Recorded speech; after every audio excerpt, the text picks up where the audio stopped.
Buenos días, mi nombre es Laura Sustaita Moreno y el día de hoy estaré abordando el proceso de respiración celular, explicado brevemente cada una de sus tres etapas.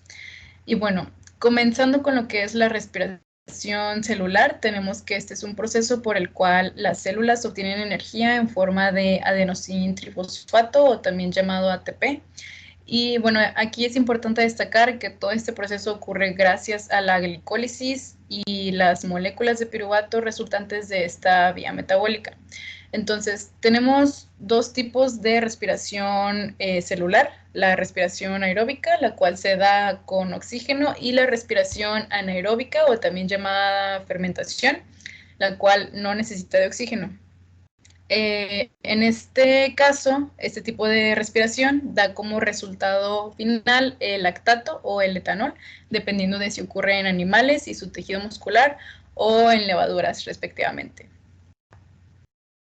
En esta siguiente diapositiva tenemos una representación ilustrativa de la mitocondria, la cual conocemos que es el compartimiento celular, es decir, el organelo, encargado de producir energía en forma de ATP, el cual da sustento a la célula y permite la realización de un amplio panorama de actividades que mantendrán vivo a un cierto organismo. Entonces, este organelo posee su propio ADN, lo cual dio origen a la teoría de la endosimbiosis, cuyas bases se fundamentan en la posibilidad de que dos organismos, uno arquea y otro procariota, dieron origen a la célula eucariota que conocemos hoy en día. Y pues considerando esto, es correcto afirmar que las mitocondrias son exclusivas de organismos eucariontes, como plantas, animales, levaduras, entre otros.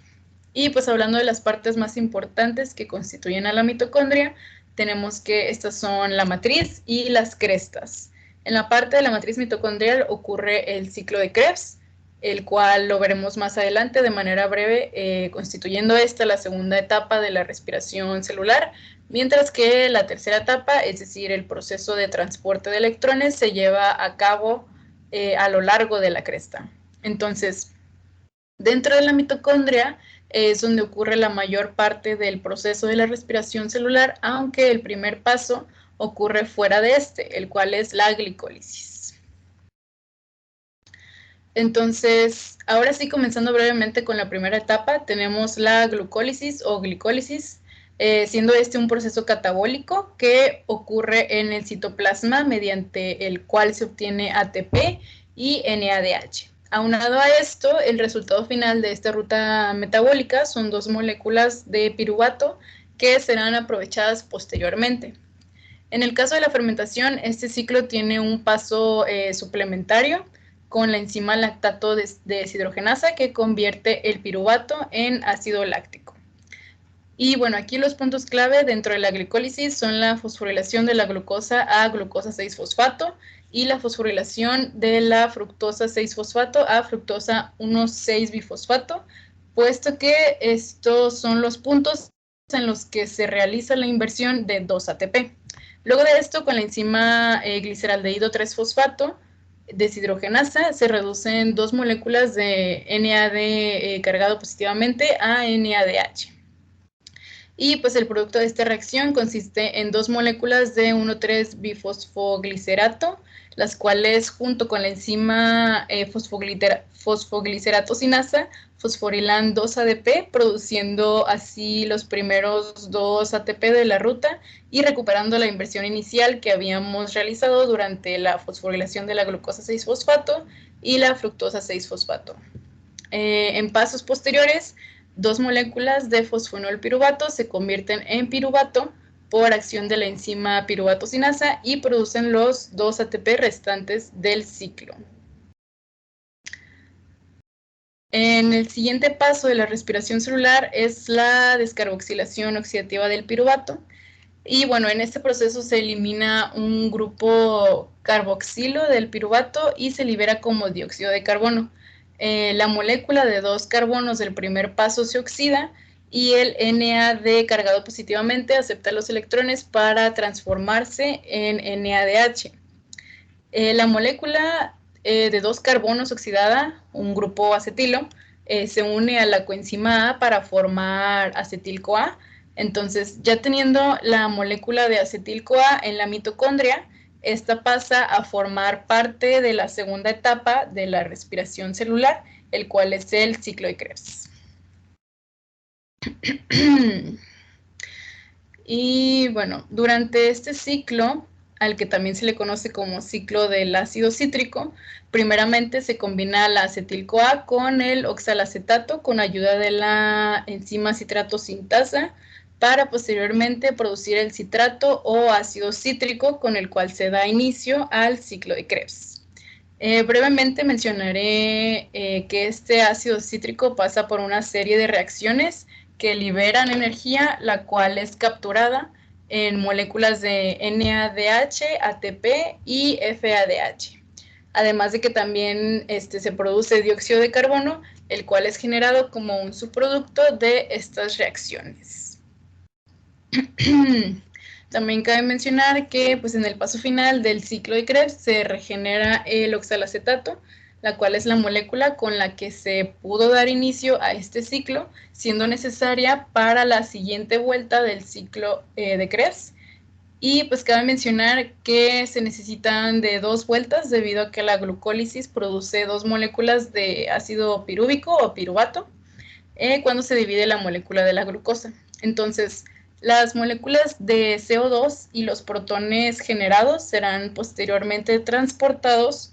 por las coenzimas NAD cargada positivamente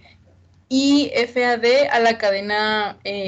transportadora de electrones, por lo que a partir de aquí comienza la tercera y última etapa de la respiración celular.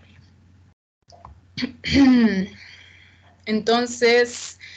este proceso de la cadena de transportes consiste en un proceso oxidativo, lo que significa que los electrones se pierden a medida que se mueven de molécula en molécula, produciendo energía, cambiando ADP a ATP y produciendo agua. Más ATP se produce en este punto, totalizando con 36 ATP.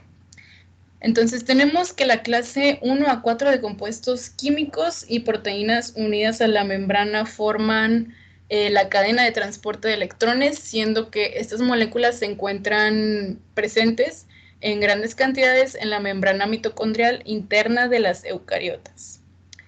En este proceso, los electrones se mueven de un componente de la cadena de transporte al siguiente a través de una secuencia de reacciones redox.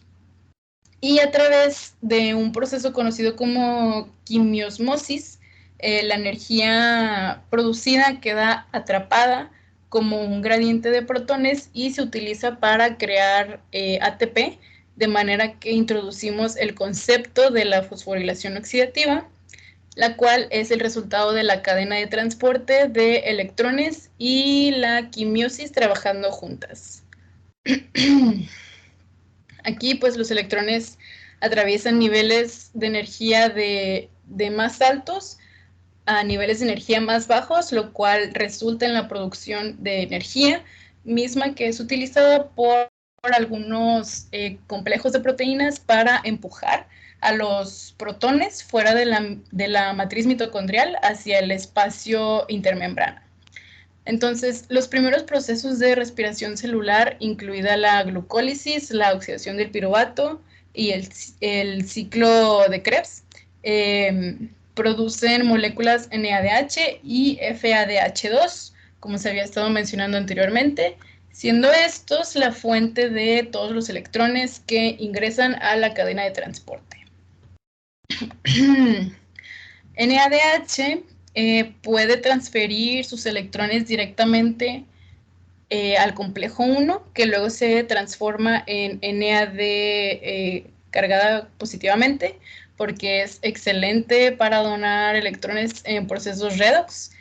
Y dentro de una secuencia de reacciones redox, pues sabemos que los electrones viajan a través del complejo 1, liberando energía que el complejo utiliza para poder bombear protones desde la matriz hacia el área intermembranosa. El complejo 1 es bastante grande, como podemos ver, y aquí la porción que recibe electrones es la flavoproteína, la cual se encuentra conectada a una molécula orgánica conocida como mononucleótido de flavina, o por sus siglas FMN. Y bueno, esta proteína obtiene electrones del NADH y transmite electrones a otra proteína llamada proteína hierro-azufre, que luego transfiere electrones a ubiquinona, el cual es un pequeño transportador móvil que se reduce a QH2. Y hablando de FADH2, pues este deposita electrones en la cadena de transporte de electrones de la misma manera que lo hace NADH, pero este lo hace a través del complejo 2 en lugar del complejo 1. Entonces, FADH proporciona electrones a las proteínas de hierro y azufre del complejo 2, que luego transfieren electrones a ubiquinona. FADH2 en realidad no es tan bueno como el NADH en la donación de electrones, por lo tanto no puede transferir electrones del complejo 1, sin embargo introduce electrones en la cadena de transporte a través del complejo 2, que no bombea protones a través de la membrana. Y bueno, la ubiquinona anteriormente mencionada, que se reduce a QH2, se mueve a través de la membrana y dona electrones al complejo 3.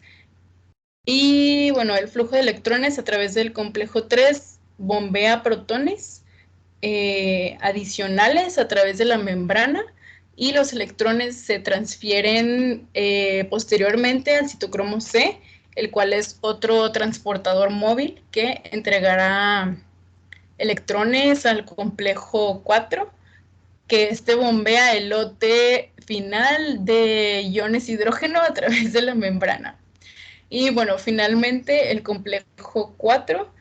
toma electrones de la matriz y los transmite al oxígeno molecular, que se divide en 2 átomos de oxígeno, y acepta un protón de la matriz para poder generar agua. Y bueno,